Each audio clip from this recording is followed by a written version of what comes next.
এটা অনেকের হচ্ছে পছন্দ হবে না এই কথাটা, আমি জানি। এখানে অসংখ্য মানুষ আছেন, এটা আপনাদের পছন্দ হবে না। অধিকাংশের কাছে হয়তো আমি এই কথার কারণে অপ্রিয় হতে পারি, কিন্তু কার কাছে অপ্রিয় হলাম, কার পছন্দ হলো না সেটা মুখ্য না। মুখ্য হচ্ছে আমার ইসলাম আমাকে কি বলে, আমার দ্বীন আমাকে কি শিক্ষা দেয়। সেটা যদি অপছন্দেরও হয় সেটাই আমাদেরকে বলতে হবে। আমি যেহেতু এই গ্রামে ছিলাম, এই গ্রামের সাথে আমার সম্পৃক্ততা রয়েছে। এই গ্রামে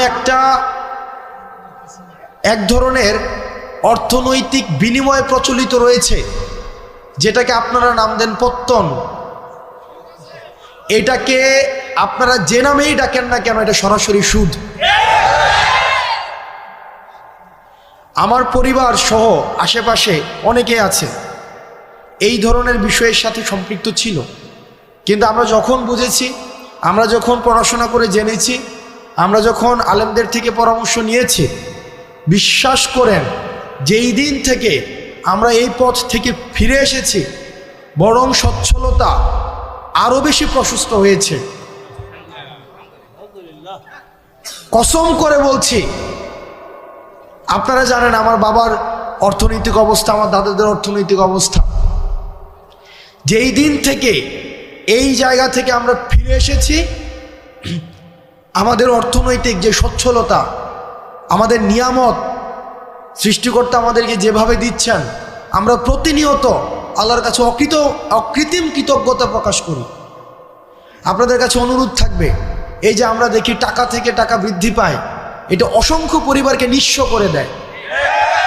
আমি নিজে দেখেছি, আমার বাড়ির মধ্যে এইসব বিষয়ে মেল হয়েছে, ছোটোবেলায় আমি দেখেছি, বা আমি দেবিদ্বার থেকে আসতাম যখন দেখতাম। অনেকে আমাকে অপছন্দ করতে পারেন, আপনি আমাকে অপছন্দ করেন, সেটা আমার দেখার বিষয় না, কিন্তু এটাই সত্য। এখানের সবাইও যদি অপছন্দ করেন, এটাই সত্য। এবং সুদের বিরুদ্ধে আমাদের এটা সামাজিকভাবে এটাকে প্রতিরোধ করতে হবে। আমরা আল্লাহর আইন চাই, সুদ মুক্ত সমাজ চাই। আল্লাহর আইন চাই, সুদ মুক্ত সমাজ চাই। সুদ মুক্ত সমাজ চাই, আল্লাহর আইন চাই। আপনাদের কাছে অনুরোধ থাকবে, আপনারা সুদকে বন্ধ করে দেন। আমরা চেষ্টা করব, আপনারা যদি আমাদেরকে সহায়তা